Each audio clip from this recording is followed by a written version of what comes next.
Okay, this is, whoops, 9-3-14 in chemistry. So we're talking about classification of matter, and this is just a way to think about any chunk of matter that you encounter and how you can get it down to its simplest parts, how you can identify it. So we start off by asking a simple question. We're looking at a chunk of matter. Is there a way to physically separate this? And we should insert that word. Physically, it can be physically separated. So we said yesterday the chunk of sodium chloride that we've got there, we cannot pick the sodium and chloride ions apart. Can't do it. If I gave you a bowl of chocolate chip cookie dough, you could physically separate the chocolate chips from the dough. So if it can be physically separated, what we're looking at is a mixture. And we can look at that mixture and say, does it look uniform throughout? So things that are homogeneous mixtures, homogeneous mixtures, have the same appearance throughout. Whatever is mixed is evenly distributed. Kool-Aid is an example of a homogeneous mixture or a homogeneous mixture. If you're doing it right, your Kool-Aid does not have lumps of sugar in the bottom. It's not all purple on the bottom and then clear on the top. You've gotten everything evenly distributed. So Kool-Aid is a homogeneous mixture. Air. Now, have you guys heard about, oh my gosh, this is, in the news has just been terrible for the whole last, 6 months. Have you heard about the nitrogen pockets out west? People, I don't know how many people have died at this point. You're walking along, innocently enough, and you run into a nitrogen pocket, and of course, if you do that, you know what happens? You die. You can't respire oxygen. You breathe in a giant lungful of oxygen. That's it. You drop dead.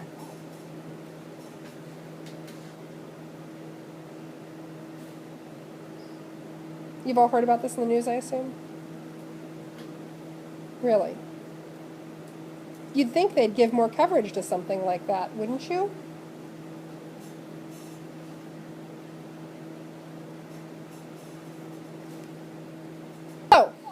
We don't have nitrogen pockets because air is a homogeneous mixture.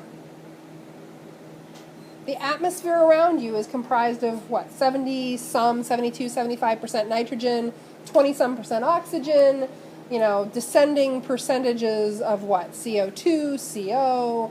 We get into the little weird ones like argon, xenon, all that stuff. Hydrogen, I'm forgetting something I knew.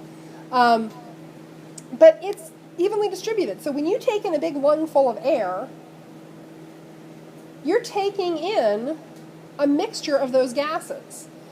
Short of specific areas, if you have a CO2 fire extinguisher that you've just blasted on this spot on the floor, it's not going to be a homogeneous mixture anymore. But the air in general is a homogeneous mixture. The gases are evenly distributed in the atmosphere. Stainless steel, we can have mixtures that are solids. When we talk about metal mixtures, metal homogeneous mixtures, there's a special word for them. Do you know what it is? Alloys, yeah. So stainless steel is an alloy. Bronze is an alloy. We talk about Bronze Age cultures in Europe. Bronze is gold and copper. There's bronze and brass. One is gold and copper. One is tin and copper.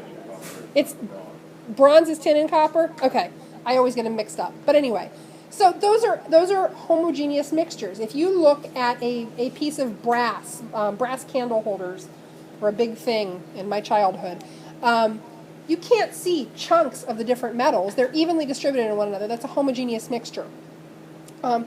Most milk that you buy in the grocery store, if you went to Giant Eagle and you got a gallon or a half gallon of whole milk, it is an evenly distributed mixture of water, proteins, milk sugars, fat. It's all evenly distributed throughout. Homogeneous mixture.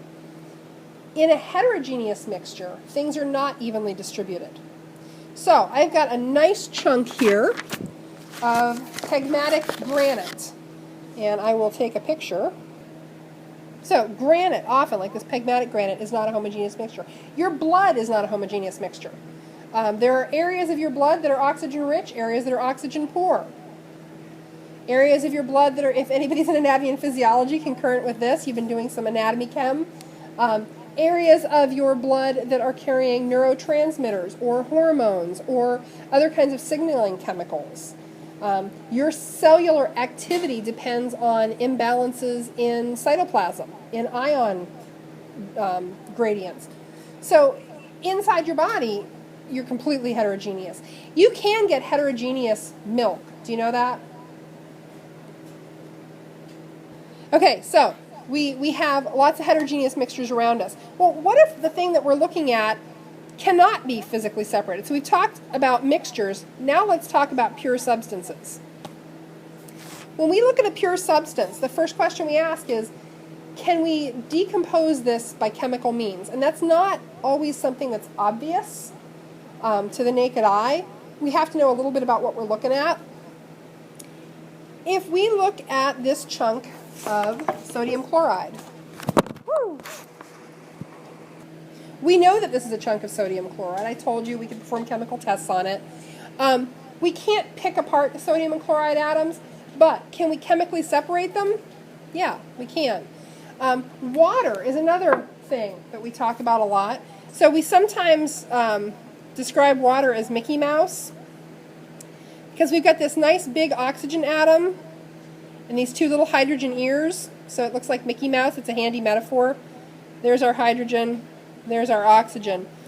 We can't pick them apart, but we can split them chemically, and it's easy to do. You can do it with a 9-volt battery and 2 pieces of wire. Has anybody here ever split water? Okay, yeah. Hook up 2 wires to a 9-volt battery. Stick them in the water.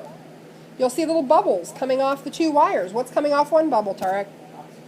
Oxygen on one bubble, hydrogen on the other. Or oxygen is the bubbles on one wire, hydrogen is the bubbles on the other.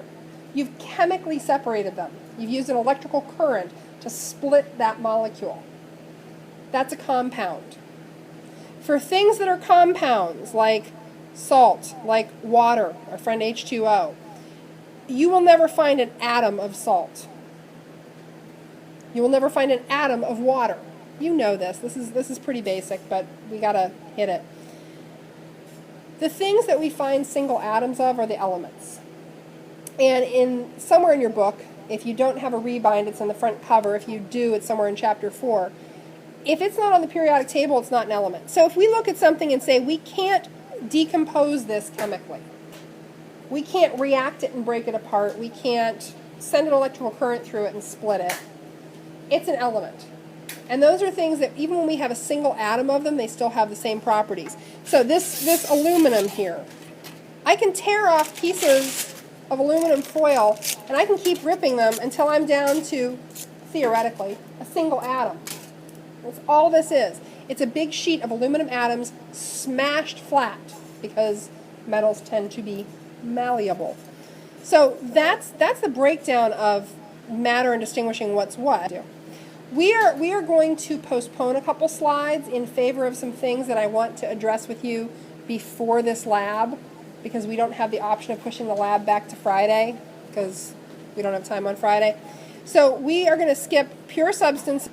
Actually, we will. We'll briefly address pure substances. So a pure substance is going to have the same composition no matter where you get it. If you get a sample of water from the Arctic Ocean and purify it down to just water, if you get a sample of water from an underground aquifer, if you were the lucky soul who discovered water on Mars, and you purified it down to just water, it's got the same chemical composition, same molecular mass, same melting point, same boiling point, doesn't matter where you get it. Same properties. That's pretty easy. Same with sodium chloride. Now let's talk about mixtures. This is the wild, wild west. So we never know what's in a mixture. It could be anything, but they can be physically separated. And there are a couple sort of basic separation methodologies that we'll talk about. You're going to employ 3 of them, 2 of them, in your lab tomorrow. So you can manually separate some things. A bowl of M&Ms and chocolate chips, you can manually separate. That's pretty easy. We don't really use manual separation much in chemistry because the things we're dealing with are typically, the particles are too small, so manual separation is not a good option. You could manually separate salt and sand, but you'd go insane, so we don't do that. Magnetic separation, and some of you may have done a lab in physical science where you were given like salt and iron filings. Magnetic, iron filings are attracted to a magnet, salt is not. You can separate them magnetically. Again, magnetism is a physical property. Filtration, this is one you already used and you're going to use it again.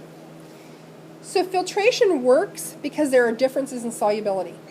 So if we have two substances, A and B, and we want to look at solubility in water, are they water soluble? And they both are water soluble. Can we separate these things by putting them in water and running them through a filter? No, because they're both going to go into solution. We can't separate them that way. So what if we then look, now mind you, we typically talk about solubility in water. We can talk about solubility in other things. There are things that are soluble in alcohol or gasoline that are not soluble in water.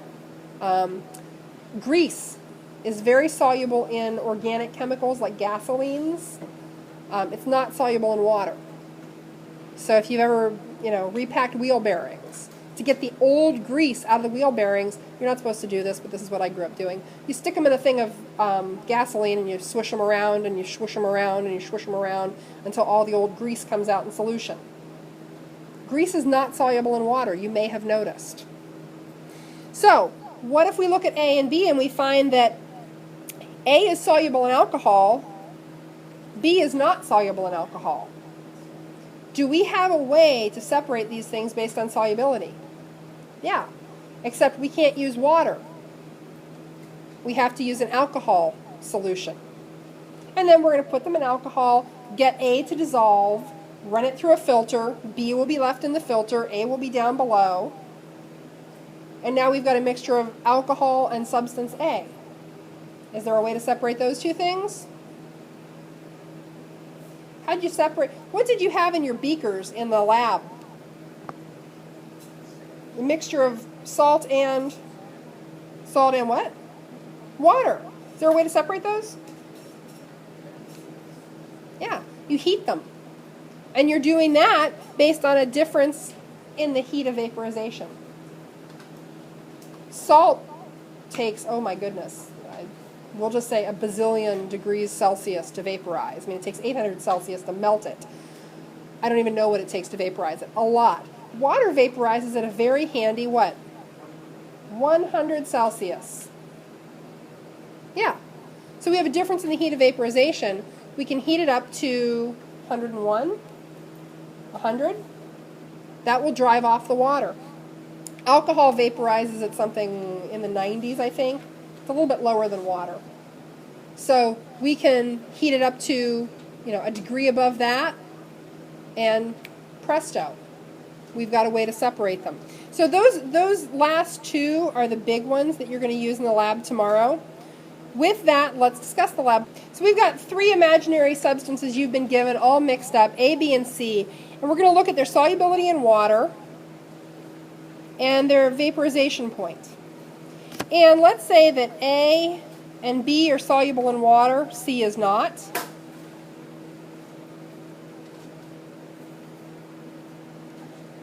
And let's say that the vaporization point for A is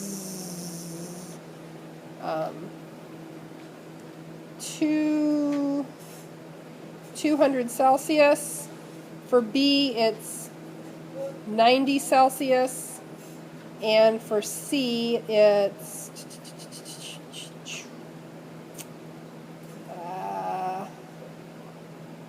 no, that would be too low. Let's go with 75 Celsius. Okay, so we've got three substances with known physical properties. Do we have a way to separate them? Yeah. So they're all three, okay, they're all three mixed together. Here we have A, B, and C in one big pot. can we just mix them all with water? No, because that's going to end up with C in the filter and A and B mixed together in the water in solution. So the thing we need to do is first, oh, I screwed that up, didn't I? I did. Hold on. Okay, let's make an amendment there, and we'll then go ahead and proceed. So we know we can't mix them all in water because we'll end up with A and B in solution together. If we heated the whole mixture, could we get one of them to go to a vapor before the others? Yeah. We could get B to go into the vapor phase at a mere 75 Celsius. That's pretty low. So if we take this mixture and we heat it to 76, then what are we going to end up with? We're going to end up with A and C together. Where's B going to be? It's a vapor. So we're going to have, I mean, B doesn't go away, but we're going to have B as a vapor. So we've now separated one thing out of the mixture. And if you look on your flow chart for your lab tomorrow, you're going to see that we drive one thing off as vapor, ammonium chloride. Okay, well now we've got A and C to contend with. This is pretty easy because if we add what? Add H2O, and we have to do a few other things. We have to stir, and we have to filter. And let me see if I can shrink this.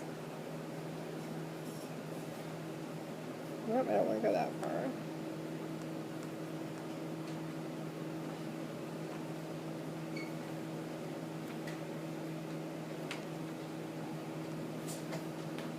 We're now going to end up with two things. We're going to end up with, in the filter, what? C and what? Just C? C and some water. It's going to be wet. So we're going to have C and water. Oops. Okay. And over here, what are we going to have? A and water. So now you need to get A and C all by themselves. This is like chemical algebra. What do you need to do? What do you know about water? Boils at 100.